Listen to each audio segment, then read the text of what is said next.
श्रीदेव्यै नमः। श्रीमद्देवी भागवत महापुराण षष्ठम स्कंद। वृतासुर के जन्म की कथा। ऋषिगण बोले, महाभाग सूत जी को सुना है, इंद्र ने छल करके जलफेन द्वारा उस महाबली असुर वृतासुर का वध कर दिया। उस समय ब्राह्मण की हत्या से उत्पन्न पाप इंद्र को लगा या नहीं। और एक दूसरी बात यह है, आप बहुत पहले कह चुके हैं कि श्रीदेवी ने वृतासुर का वध किया है, इसमें क्या रहस्य है। सूत जी कहते हैं, मुनिगण, प्राचीन समय में राजा जन्मेजय ने भी सत्यवती नंदन व्यास जी से ऐसा ही प्रश्न किया था। उस समय उन्होंने उनसे जो बताया था वही मैं बतला रहा हूँ। जन्मेजय ने पूछा, मुने, इंद्र ने वृतासुर का वध किया, यह प्राचीन कथा है, फिर उस दैत्य को देवी ने कैसे मारा। मुनिवर, एक ही वृतासुर के विनाशक दो कैसे हुए, इस प्रसंग को मैं सुनना चाहता हूँ, बताने की कृपा करें। व्यास जी कहते हैं, राजन, प्राचीन समय में वृतासुर और इंद्र का युद्ध हुआ। वृतासुर और इंद्र में परस्पर जिस कारण विरोध हो गया था वह प्रसंग मैं बताता हूँ। त्वष्टा प्रजापति के पद पर नियुक्त थे। इंद्र के साथ कुछ वैमनस्य हो जाने पर त्वष्टा ने एक पुत्र उत्पन्न हुआ। त्वष्टा ने एक पुत्र उत्पन्न किया जिसके 3 मस्तक थे। उस पुत्र का विश्वरूप नाम से प्रसिद्ध हुआ। वह एक मुख से वेद का पाठ करता था, दूसरे मुख से मधु का पान करता था और तीसरे से एक ही साथ संपूर्ण दिशाओं को निरीक्षण करता था। उसने भोगों की ओर से उदासीन होकर अत्यंत कठिन तपस्या आरंभ कर दी। विश्वरूप को यूँ तपस्या करते देखकर इंद्र दुखी हो गए। शत्रु की शक्ति न सहने वाले बुद्धिमान इंद्र ने मन में यूँ विचार करने के पश्चात त्रिशिरा को प्रलोभन में डालने के लिए अप्सराओं को आज्ञा दी। वे अप्सराएं कुछ दिनों तक त्रिशिरा मुनि के आश्रम पर रहीं, परंतु जब वह मुनि ध्यान से विचलित न हो सका तब वे लौटकर इंद्र के पास आ गईं। वे सभी स्त्रियां हाथ जोड़कर देवराज इंद्र से कहने लगी, महाराज देवेश्वर प्रभु, हमने बहुत प्रयत्न किया किंतु वह दुर्धर्ष तपस्वी अपने धैर्य से जरा भी विचलित नहीं हो रहा। यह तपस्वी जितेंद्रिय है, उसके सामने हमारा बल कुछ भी काम नहीं कर सकता। व्यास जी कहते हैं, उस समय देवराज इंद्र लोभाविष्ट होने के कारण घृणित विचार वाले हो गए। रावत पर सवार होकर वे तीसरा मुनि के पास स्वयं गए। उसे देखकर इंद्र ने स्वयं अपना सर्वोत्तम वज्रास्त्र तीसरा मुनि पर चला दिया। अब वज्र की चोट से घायल होकर वह तपस्वी जमीन पर गिर पड़ा। तदंतर तीसरा मुनि का वध करके इंद्र अपने भवन की ओर चले। वह मुनि इंद्र द्वारा मारे जाने पर भी ऐसा प्रकाशमान हो रहा था मानो जीवित पुरुष हो। यह देखकर इंद्र मन ही मन सोचने लगे, यह फिर जीवित तो नहीं हो गया। उस समय सामने तच्छा नामक एक व्यक्ति खड़ा था। उस पर दृष्टि डालकर देवराज ने कहा, तच्छा, तुम मेरी बात मानकर उस महान तेजस्वी मुनि के मस्तक को धड़ से अलग कर दो। इंद्र की बात सुनकर उन्हें निंद्य सिद्ध करते हुए तच्छा कहने लगा। तच्छा ने कहा, तुमने यह अत्यंत निंदित कर्म किया है, भला बताओ तो तुम्हारे सिवा मैं इस नीच कर्म में सम्मिलित क्यों हूँ। इंद्र बोले, आपसे सदा के लिए मैं निश्चित कर देता हूँ कि समस्त यज्ञों में तुम्हें ही भाग दूंगा। यज्ञ करते हुए मनुष्य तुम्हें बलि चढ़ाया करेंगे। इसके बदले में तीसरा के मस्तकों को काट कर तुम मेरा प्रिय कार्य करो। व्यास जी कहते हैं, राजन इंद्र की बात सुनकर तच्छा के मन में भी लोभ आ गया। फिर तो उसने मजबूत टांगी उठाई और उससे तीसरा के मस्तक धड़ से अलग कर दिया। उन तीनों मस्तकों के कट कर जमीन पर गिरते ही तुरंत उनसे हजारों पंछियों का जन्म हो गया। तीसरा मुनि जिस मुख से वेद का स्वाध्याय करता और सोमरस पीता था, उससे तुरंत कबूतर निकल आए। सोमरस पीते समय समस्त दिशाओं पर दृष्टिपात करने के लिए जिस मुख का काम लिया करता था, उससे अत्यंत चमकीले तितिर उत्पन्न हुए। मधु पीने वाले मुख से गौरैया उत्पन्न हुई। राजन, इस प्रकार तीसरा के इन 3 पक्षियों का निष्क्रमण हुआ। राजन, तीसरा के मस्तक से यों पक्षी निकल भाग गए। यह देखकर इंद्र स्वर्ग को सिधार गए।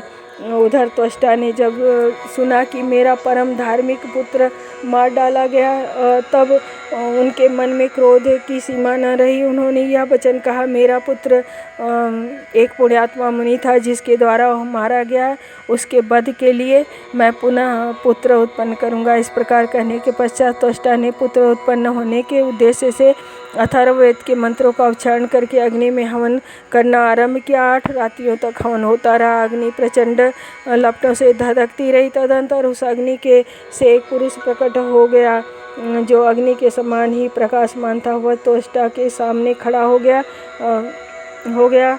तब त्वष्टा उससे कहने लगे, इंद्र शस्त्रों, तुम मेरी तपस्या के प्रभाव से अत्यंत शक्तिशाली बन जाओ। उनके कहने पर अग्नि के समान तेजस्वी वह पुत्र अपना कलेवर बढ़ाने लगा। उसका विकराल शरीर पर्वत के समान दिखने लगा। पिता से उसने कहा, पिताजी मुझे क्या करने की आज्ञा देते हैं? उत्तम व्रत का आचरण करने वाले प्रभु, मेरा नाम बताने के साथ ही कार्य का निर्देश भी कर दें। आप इतने चिंतित क्यों हैं? मैं अभी समुद्र पी डालता हूँ। मेरे प्रयास से संपूर्ण पर्वत छिन्न भिन्न हो जाएंगे। इस उगे हुए सूर्य को अभी रोक देता हूँ। आज ही देवताओं सहित इंद्र और यमराज को मार डालता हूँ। इन सबको तथा पृथ्वी को उखाड़ कर मैं समुद्र में फेंक देता हूँ।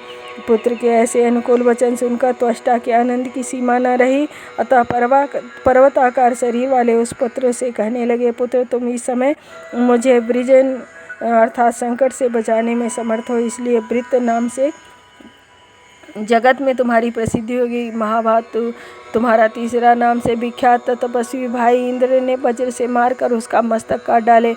अतएव पुरुष व्याघ्र, अब तुम पापी इंद्र को परास्त करो, क्योंकि वह ब्रह्मघाती, नीच, निर्लज्ज बुद्धि और महान शठ है। तुम पुत्र के शोक से अत्यंत आकुल त्वष्टा यों कहकर भांति भांति से दिव्य आयुधों से उनके निर्माण में लग गए। फिर उन आयुधों से बीतासुर को उन्होंने सुसज्जित कर दिया। उन्होंने भार सहने में समर्थ शीघ्रगामी एक अत्यंत सुंदर सुदृढ़ व्रत बीतासुर को दे दिया और उसे युद्ध करने की आज्ञा दे दी। दूसरा अध्याय, बीतासुर के द्वारा इंद्र की पराजय। व्यास जी कहते हैं, राजन तदंतर महाबली बीतासुर रथ पर बैठा और इंद्र को मारने के लिए चल पड़ा। यह देख इंद्र के गुप्तचर बड़ी शीघ्रता के साथ देवराज के पास पहुंचे और उन्होंने ये सूचना दी। दूतों ने कहा, स्वामी, बीतासुर नामक दानव आपका घोर शत्रु है। त्वष्टा ने इस बलवान राक्षस को उत्पन्न किया। बहुत शीघ्र ही रथ पर बैठकर वह यहाँ आ रहा है। आप अपनी रक्षा का प्रयत्न करें। उसी अवसर पर अत्यंत डरे हुए देवता भी वहाँ पहुँचे। देवताओं ने कहा, मघवन, इस समय स्वर्ग में अनेक प्रकार के अपशकुन हो रहे हैं। पक्षियों की बोली ने जान पड़ता है कि कोई महान भय सामने आना चाहता है। व्यास जी कहते हैं, राजन, देवताओं की ये बातें सुनकर इंद्र ने बृहस्पति जी को बुलाया और उनसे पूछने लगे। इंद्र ने पूछा, ब्रह्मन, ये भयंकर अपशकुन क्यों हो रहे हैं? ब्रह्मन, आप शत्रु क्षय करने वाली कोई शांति करने की कृपा करें, जिससे मुझे दुख न देखना पड़े। वैसा ही प्रयत्न आपको करना चाहिए। बृहस्पति जी बोले, सहस्त्राक्ष, मैं क्या करूं? इस समय तुम्हारे द्वारा घोर और निंदित कर्म हो गया है। शक्र, तुमने मोह और लोभ में पढ़कर ब्रह्म हत्या कर डाली है। अब सहसा किए हुए उसी पाप कर्म का फल तुम्हारे सामने आया है। संपूर्ण देवता मिलकर भी उस बीतासुर को नहीं मार सकते। राजन, इस प्रकार बृहस्पति जी के कहने पर वहाँ कोलाहल मच गया। यक्ष, गंधर्व, किन्नर, तब को ही सारे समझने वाले मुनि और देवता सब के सब घर छोड़कर भाग चले। यह देखकर इंद्र ने सेवकों को आज्ञा दी और कहा, समस्त प्रधान देवता अस्त्र शस्त्र लेकर विमान पर बैठे और शीघ्र यहाँ आ जाएं, क्योंकि इस समय शत्रु हम पर चढ़ाई कर रहा है। तब तक भृगासुर भी दानवों को साथ लिए हुए मानस पर्वत की उत्तरी सीमा पर पहुंच गया। इंद्र भी देवताओं के साथ उस स्थान पर पहुंचे और युद्ध आरंभ हो गया। फिर तो उस स्थान पर इंद्र और बीतासुर में बड़ी भयंकर लड़ाई होने लगी। पहले वरुण का उत्साह भंग हुआ, फिर वायु गण विचलित हुए, तत्पश्चात यम और अग्नि, इंद्र सब के सब युद्ध स्थल से भाग चले। इंद्र पर हुई थी समस्त देवता भाग गए। यह देखकर बीतासुर भी अपने पिता त्वष्टा के पास लौट गया। बीतासुर ने उन्हें प्रणाम करके कहा, पिताजी, मैंने आपका कार्य सिद्ध कर दिया है। इंद्र आदि जितने देवता युद्ध भूमि में उपस्थित थे वे सभी परास्त हो गए हैं। डरे हुए प्राणियों को मारना अन्याय है समझकर मैंने उनके प्राण छोड़ दिए हैं। पिताजी, आज्ञा दीजिए, अब मैं आपका कौन सा मनोरथ पूर्ण करूं? व्यास जी कहते हैं, राजन, बीतासुर की उपयुक्त बात सुनकर त्वष्टा के आनंद की सीमा न रही। उन्होंने कहा, बेटा, आज मैं अपने को पुत्रवान समझता हूँ। पुत्र, अब मैं तुम्हारा हित की बात कहता हूँ। तुम महाभाग ब्रह्मा जी की आराधना करके श्रेष्ठ वर पाने की चेष्टा करो। शिव जी बड़े दानी हैं। सावधान होकर स्थिरतापूर्वक उनकी भी उपासना करो। तुम्हें वे अभीष्ट वर दे सकते हैं। उन्हें संतुष्ट करके तुम अमृत प्राप्त कर लो, फिर पापी इंद्र को परास्त कर देना। व्यास जी कहते हैं, राजन वृतासुर ने जब पिता की ये बातें सुनी तब पिताजी से आज्ञा लेकर उसने सहर्ष तपस्या के लिए प्रस्थान कर दिया। वह गंधमादन पर्वत पर पहुंचा। वहां पुणे से लीला गंगा जी में स्नान करके उसने कुश का आसन बिछाया और शांतचित होकर वह उस पर बैठ गया। निरंतर ब्रह्मा जी का ध्यान करने लगा। वृतासुर तपस्या कर रहा है यह जानकर इंद्र अत्यंत चिंतित हो गए। तपस्या नष्ट करने के लिए उन्होंने सम्यक प्रकार से यत्न किए, किंतु वह परम तपस्वी वृतासुर अपने लक्ष्य से तनिक भी विचलित न हुआ। तीसरा अध्याय। वृतासुर की तपस्या तथा वर प्राप्ति। वृत्त के द्वारा देवताओं पर विजय। वृत्त को मारने की योजना। व्यास जी कहते हैं, राजन वृतासुर अपना कार्य सिद्ध करने के लिए चित्र एकाग्र करके तपस्या कर रहा था। तपस्या के 100 वर्ष पूर्ण होने पर लोक पितामह ब्रह्मा जी वहाँ पधारे। उन्होंने कहा, त्वष्टानंदन वर मांगो, मैं तुम्हारे मनोरथ पूर्ण करने के लिए तैयार हूँ। तुम्हारा कल्याण हो, अपना अभीष्ट वर मांग लो। व्यास जी कहते हैं, ब्रह्मा जी के इस प्रकार कहने पर वृतासुर उठकर सामने खड़ा हो गया। वो दोनों हाथ जोड़े नम्रतापूर्वक मस्तक झुकाकर ब्रह्मा जी से कहने लगा, प्रभु मैं चाहता हूँ भगवान लोहे अथवा काठ से बने हुए सूखे एवं भीगे तथा इनके द्वारा अन्य भी किसी प्रकार के अस्त्र शस्त्रों से मेरी मृत्यु न हो सके। मेरा पराक्रम सदा बढ़ता रहे, जिससे परम बलशाली देवता युद्ध में मुझे कभी न जीत सकें। व्यास जी कहते हैं, राजन वृत्त के इस प्रकार प्रार्थना करने पर ब्रह्मा जी उसके पति बोले, बस उठो, तुम्हारा कल्याण हो। जाओ, सूखे गीले अस्त्र शस्त्र से तथा किसी कठोर पदार्थ आदि से तुम्हारा मरण नहीं हो सकेगा। वृतासुर को यूँ वर देकर ब्रह्मा जी स्वर्गलोक पधार गए। वर पा जाने पर वृतासुर के हर्ष की सीमा न रही। वह अपने घर लौट गया। वर युक्त पुत्र को पाकर त्वष्टा परम प्रसन्न हो गए। उन्होंने उससे कहा, महाभाग तुम्हारा कल्याण हो। अब मेरे शत्रु इंद्र को परास्त करो।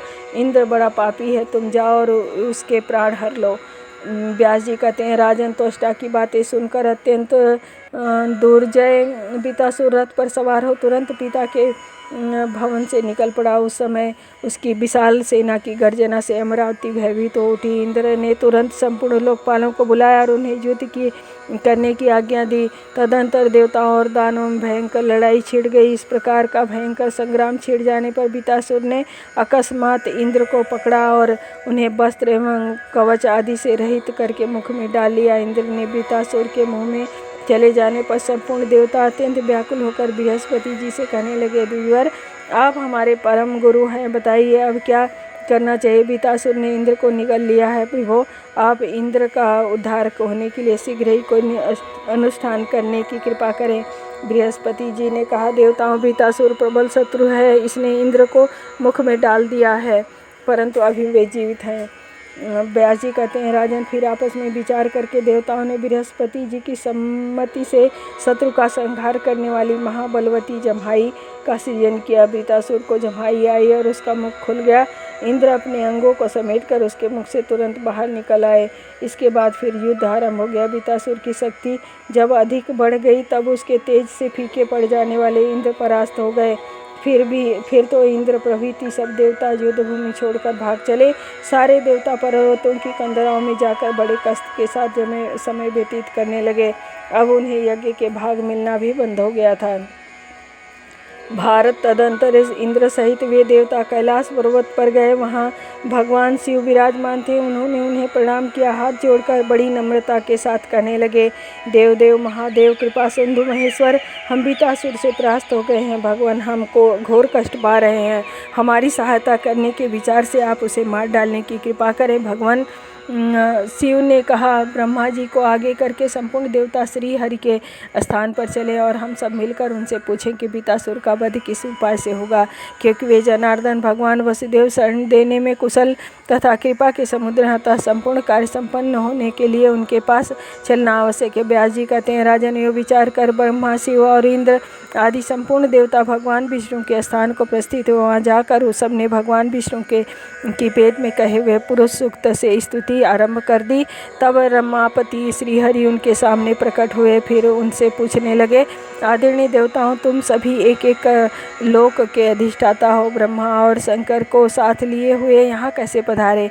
देवता बोले, विभो, त्रिलोकी में कौन सी ऐसी बात है जो आपसे अविदित है? आप सब कुछ जानते हुए भी कार्य के विषय में हमसे क्यों बारंबार पूछ रहे हैं? भगवान विष्णु ने कहा, श्रेष्ठ देवताओं, तुम्हें डरना नहीं चाहिए। वृतासुर को मारने के लिए आप लोग मंगलमयी भगवती योग माया के पास जाएं। देवताओं उनके शरणापन्न होकर भावनापूर्वक मंत्रों को पढ़कर स्तुति करें, तभी वे देवी भगवती आपकी सहायता अवश्य करेंगी। उनकी आराधना करने पर केवल इंद्र ही संग्राम में शत्रुओं को मार डालेंगे, क्योंकि मोहिनी स्वरूपा भगवती योग माया के प्रभाव से उस समय वृतासुर मोहित हुआ रहेगा। ऐसी स्थिति में बड़ी सुगमता के साथ वह दैत्य मारा जाएगा। अतएव महाभाग देवताओं, तुम शत्रु का संहार करने के लिए अत्यंत आदर के साथ विश्वजननी देवी की उपासना में तत्पर हो जाओ। इस प्रकार परम प्रभु भगवान विष्णु ने देवताओं के सामने अपना विचार प्रकट किया। तब देवता सुमेरुगिरी के शिखर पर चले गए। उस एकांत स्थान में बैठकर भगवती जगदम्बा की स्तुति करने में देवता संलग्न हो गए। व्यास जी कहते हैं, राजन, देवताओं की स्तुति करने पर भगवती जगदम्बिका सुंदर रूप धारण करके उनके सामने प्रकट हो गई। जगदम्बा ने उन देवताओं से कहा, मुझसे बताओ, तुम्हारे सामने कौन सा कठिन कार्य उपस्थित हुआ है? देवता बोले, देवी, देवताओं को अत्यंत दुख देने वाला इस प्रबल शत्रु वृतासुर को मोहित करने की व्यवस्था करो। हमारे आयुधों में इतनी शक्ति निहित कर दो जिससे यह शत्रु मारा जा सके। व्यास जी कहते हैं, राजन, बहुत अच्छा, ऐसा ही होगा। यूँ कहकर भगवती जगदम्बा वहीं अंतर ध्यान हो गई। संपूर्ण देवता भी प्रसन्नतापूर्वक अपने अपने स्थान को चले गए। चौथा अध्याय, वृतासुर का वध। ब्रह्म हत्या के भय से इंद्र का मानसरोवर में छिप जाना, नहुप को इंद्र पद की प्राप्ति और सची पर आसक्ति। व्यास जी कहते हैं, राजन, इस प्रकार वर पाकर देवता तथा मुनि वृतासुर के श्रेष्ठ स्थान पर गए। वे लोग वृतासुर को समीप पाकर प्रिय वचन कहने लगे। उन्होंने कपट भरी बड़ी ही मधुर तथा सरस वाणी से वृतासुर को संधि करने के लिए प्रसन्न कर लिया। इस प्रकार की मित्रता हो जाने पर वृतासुर के मन में बड़ी प्रसन्नता हुई। फिर भी वृतासुर को मारने की इच्छा इंद्र के मन में बनी हुई थी। एक समय की बात है, इंद्र के प्रति पूर्ण विश्वास करने वाले अपने पुत्र वृत्त को संबोधित करके त्वष्टा ने उससे कहा, महाभाग, मैं तुम्हारे हित की बात कहता हूँ, उसे सुनो। जिससे एक बार बड़ा बैर हो चुका है उसके प्रति कभी भी किसी प्रकार का विश्वास नहीं करना चाहिए। इंद्र तुम्हारा पूर्व बैरी है। बेटा, किसी प्रकार भी इस इंद्र के प्रति विश्वास मत करना। पुत्र जो एक बार पाप कर चुका है उसे फिर पाप करने में क्या संकोच होगा?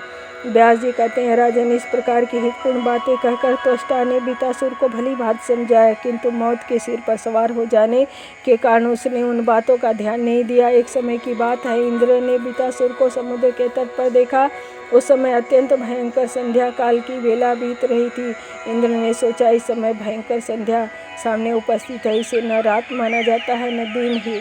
अब इसी अवसर पर इस शत्रु को बल प्रयोग करके मार डालना चाहिए। इंद्रियों सोच रहे थे कि समुद्र में बहते हुए पानी के फेन पर देवराज की दृष्टि पड़ी।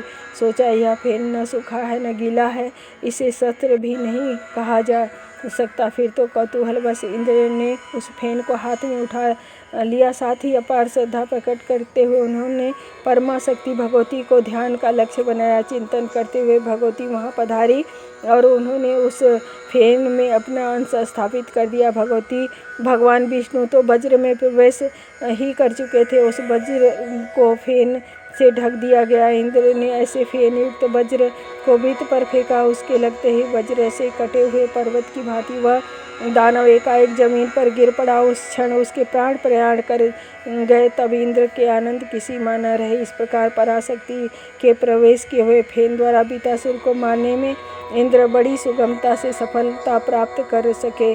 देवी ने पहले ही उस दानव की बुद्धि कुंठित कर दी थी। तदनंतर त्रिलोकी में यह बात फैल गई कि देवी ही वृतासुर का संहार करने वाली हैं।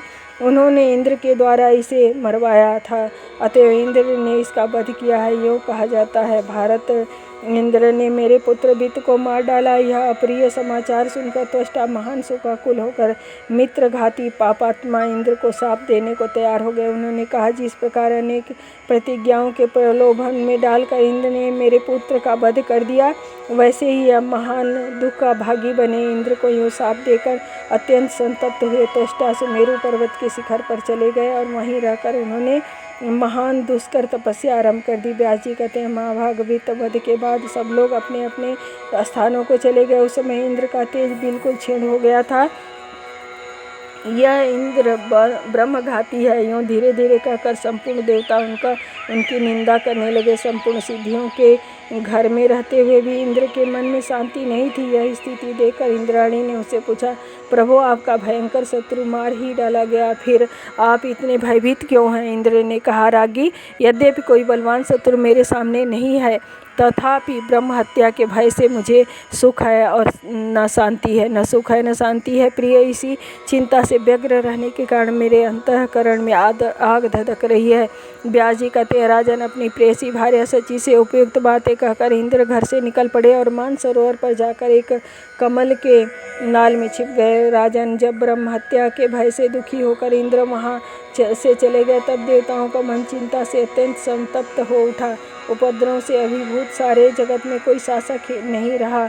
इस प्रकार की अराजकता फैल जाने पर संपूर्ण देवताओं और मुनियों ने परस्पर विचार करके नहुष को इंद्र पद पर नियुक्त कर दिया।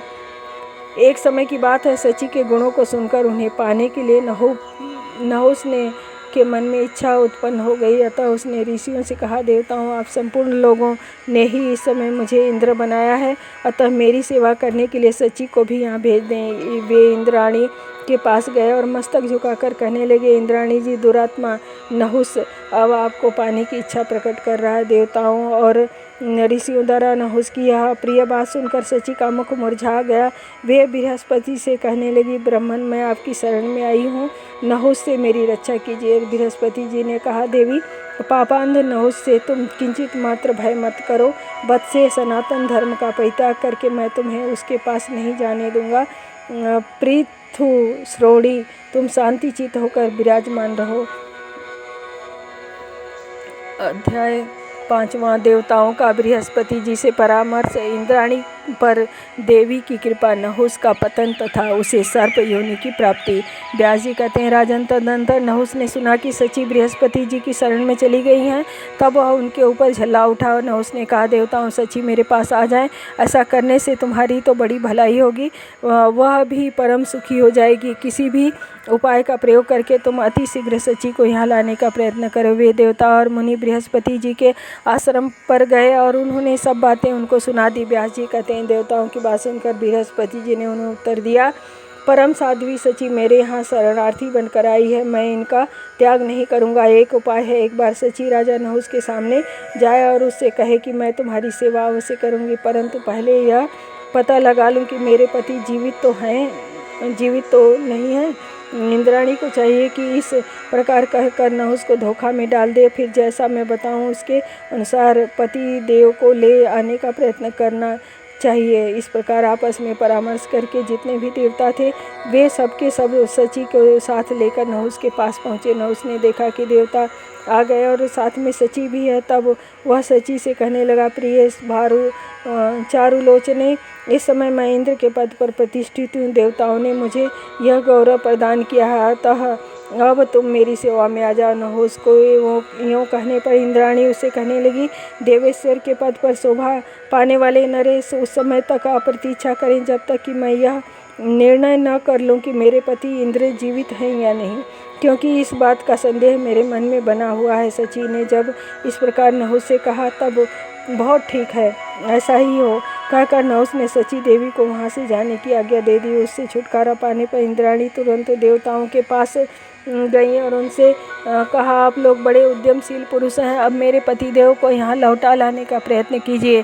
देवता बड़ी सावधानी के साथ इंद्र के विषय में विचार करने लगे। राजेंद्र, वे परम प्रभु भगवान विष्णु के धाम में गए और उनकी स्तुति कर उनसे यह वचन कहा, भगवान देवराज इंद्र ब्रह्म हत्या के दुख में अत्यंत दुखी होकर कहीं अन्यत्र कालक्षेप कर रहे हैं, इंद्र ब्रह्म हत्या से मुक्त हो जाएं, इसका उपाय भी बतलाने की आप कृपा करें। देवताओं की यह करुण प्रार्थना सुनकर भगवान विष्णु ने उनसे कहा, देवताओं, इस अवसर पर ब्रह्म हत्या के पाप से मुक्त होने के लिए इंद्र को अश्वमेध यज्ञ करना चाहिए। इस परम पावन यज्ञ के प्रभाव से संपूर्ण कलमश धुल जाने पर वे तुम्हारे इंद्र बन जाएंगे। इस यज्ञ से संतुष्ट होकर भगवती जगदम्बा ब्रह्म हत्या प्रभृति सारे पापों को नष्ट कर देंगी। इंद्राणी भी नियम पूर्वक भगवती जगदम्बिका की आराधना में लग जाएं।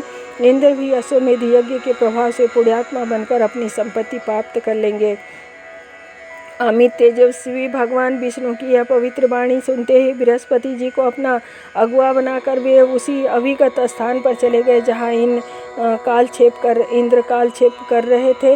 उन्होंने वहाँ पहुंचकर इंद्र को आश्वासन दिया और सर्वोत्तम यज्ञ कराने की समुचित व्यवस्था की। उस यज्ञ के संपन्न हो जाने पर भगवान श्री हरि पधारे। उनके द्वारा ब्रह्म हत्या को विभाजित करके वृक्षों, नदियों, पर्वतों, स्त्रियों पर फेंक दिया गया। यो ब्रह्म हत्या से मुक्त होकर इंद्र पुनः शुद्ध हो गए। इंद्राणी के दुख का अंत नहीं हुआ। वे बृहस्पति जी से कहने लगी, महाराज, अश्वमेध यज्ञ कर चुकने पर भी मेरे पति सामने क्यों नहीं आते? मैं अपने उस प्राणनाथ को कैसे देखूंगी? इसका उपाय मुझे बताने की कृपा करे। बृहस्पति जी ने कहा, पौलोमी, अब तुम कल्याण स्वरूपिणी भगवती जगदम्बा की आराधना करो। उन्हीं की कृपा से तुम्हारे पुण्यात्मा पतिदेव सामने आ जाएंगे। भगवती के प्रयास से मोहित होकर वह नरेश इंद्रप्रद से च्युत हो जाएगा। राजन, बृहस्पति जी के इस प्रकार कहने पर इंद्राणी ने भगवती भुवनेश्वरी की सम्यक प्रकार से प्रार्थना आरंभ कर दी। कुछ दिनों तक आराधना करने के पश्चात भगवती जगदम्बा प्रसन्न हो गई। उन्होंने इंद्राणी को साक्षात दर्शन दिए। वर देने के लिए पधारी हुई वे भगवती जगदम्बा इंद्राणी से कहने लगी। देवी ने कहा, हे इंद्र प्रिय, अपना अभिलाषित वर मांगो, मैं प्रसन्नतापूर्वक देने के लिए तैयार हूँ, क्योंकि तुमने सम्यक प्रकार से मेरी आराधना की है। देवी की आज्ञा देने पर परमेश्वरी ने इंद्राणी से कहा, माता पतिदेव का दर्शन मुझे परम दुर्लभ हो गया है। मैं उसी को प्राप्त करना चाहती हूँ। साथ ही मैं यह भी चाहती हूँ कि पापी नहुस से मुझे तनिक भी भय न रहे और पूर्वत अपना स्थान प्राप्त हो जाए। देवी ने कहा, तुम इस मेरी दूती के साथ मानसरोवर जाओ, वहाँ जहाँ मेरी एक अचल मूर्ति प्रतिष्ठित है। मेरी उस मूर्ति को लोग विश्वकामा कहते हैं। वहाँ इंद्र से तुम्हारी भेंट हो जाएगी। मेरे प्रयास से मोहित हुआ राजा नहुस तुरंत ही इंद्रासन से च्युत हो जाएगा। व्यास जी कहते हैं, राजन, तदनंतर भगवती जगदम्बा की एक दूती इंद्राणी को साथ लेकर तुरंत उनके पति के पास पहुंच गई। सची ने पति का साक्षात्कार किया। भगवती परमेश्वरी का वह विग्रह भी उन्हें दृष्टि गोचर हुआ। व्यास जी कहते हैं, राजन, अपनी प्राण प्रिया को सामने उपस्थित देखकर इंद्र आश्चर्य प्रकट करते हुए उनसे कहने लगे, प्रिय, तुम यहाँ कैसे आ गई? सुभानने, मेरे यहाँ रहने की बात जानने में संपूर्ण प्राणी असमर्थ है। सची ने कहा, प्रभु, इस समय भगवती जगदम्बा के कृपा प्रसाद से मुझे आपकी जानकारी प्राप्त हुई है। देवेश्वर, उन्हीं की कृपा के सहारे मैं आपको पा सकी हूँ। देवताओं और मुनियों ने नहुस नाम वाले एक राजर्षि को आपके स्थान पर नियुक्त कर दिया है। वह नीच मुझसे यूँ कहता है कि सुंदरी, तुम मुझे पति रूप में स्वीकार कर लो। मैं ही देवताओं का अध्यक्ष इंद्र हूँ। पतिदेव, अब मैं क्या करूँ? इंद्र बोले, वरानने, तुम्हें एकांत में नहुस के पास जाकर कहना कि जगत प्रभु, आप ऐसी दिव्य सवारी से पधार कर मुझे स्वीकार कीजिए जिसे ऋषि ढोते हों। उस कामंध नरेश द्वारा मुनि लोग पालकी ढोने में नियुक्त किए जाएंगे। ऐसी स्थिति में यह निश्चित है कि उस तपस्वियों के पाप से नहुस जलकर भस्म हो जाएगा। व्यास जी कहते हैं, राजन, इंद्र के इस प्रकार कहने पर सची नहुस के पास चली गई और देवराज के कथनानुसार नहुस से बोली, राजन, तुम्हारी कृपा प्रसाद से मेरे संपूर्ण कार्य सिद्ध हो गए हैं, परंतु देव, मेरे मन में अभी एक मनोरथ छिपा हुआ है, उसे सुनो। राजन, मेरी यही अभिलाषा पूर्ण कर दो तो फिर तुम्हारे अधीन रहना मैं स्वीकार कर लूँगी। सुराधीप, मैं चाहती हूँ कि तुम्हारा वाहन सभी देवताओं के वाहनों से विलक्षण हो। महाराज, मैं चाहती हूँ कि अपने व्रत में अटल रहने वाले प्रधान मुनिगण तुम्हारी पालकी ढोवें, क्योंकि नरेंद्र, मेरी समझ से तुम्हारी प्रभुता संपूर्ण देवताओं से बढ़ चढ़कर है। व्यास जी कहते हैं, राजन, सती देवी की उक्त बातें सुनकर वह प्रचंड मूर्ख नहुस हंस पड़ा। उसने तुरंत इंद्राणी की प्रशंसा करते हुए कहा। नहुस ने कहा, सुंदरी, तुमने बहुत ठीक कहा। मुझे भी यही सवारी पसंद है। मैं सम्यक प्रकार से तुम्हारे कथन का पालन करूँगा और मैं इसी सवारी पर चढ़कर तुम्हारे पास आऊँगा। व्यास जी कहते हैं, राजन इस प्रकार वार्तालाप करने के पश्चात उसने समस्त मुनियों को बुलाकर उनके सामने अपनी बात रख दी।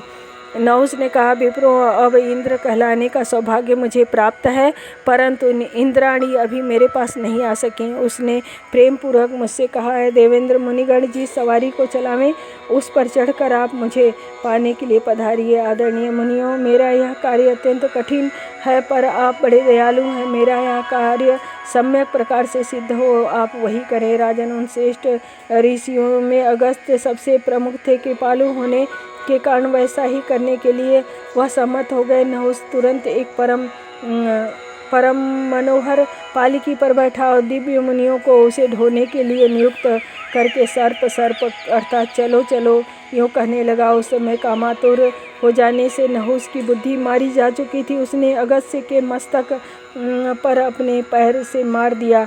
फिर तो अगस्त्य जी ने कुपित होकर नहुस को श्राप दे दिया। कहा, अरे नीच, तू वन में भयंकर शरीर वाला एक महान सर्प बन जा। इस सर्प योनि में अनेक हजार वर्षों तक तुझे अपार कष्ट भोगने पड़ेंगे। धर्म के अंश से युधिष्ठिर नामक एक पुण्यात्मा पुरुष प्रकट होंगे, तब उनके मुख से प्रश्नों के उत्तर सुन लेने के पश्चात तो मुक्त हो जाएगा।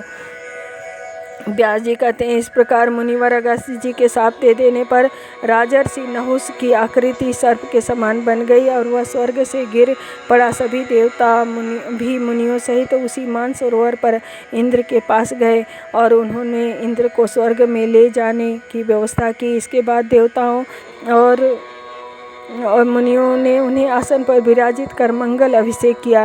व्यास जी कहते हैं, राजन इस प्रकार भगवती जगदम्बा के कृपा प्रसाद से इंद्र पुनः अपने स्थान पर प्रतिष्ठित हुए। सर्वमंगल मांगल्ये शिवे सर्वार्थ साधिके शरण्ये त्र्यंबके गौरी नारायणी नमस्तुते। देहि सौभाग्यम आरोग्यम देहि मे परमं सुखम रूपम देहि जयम देहि यशो देहि दिशो जहि।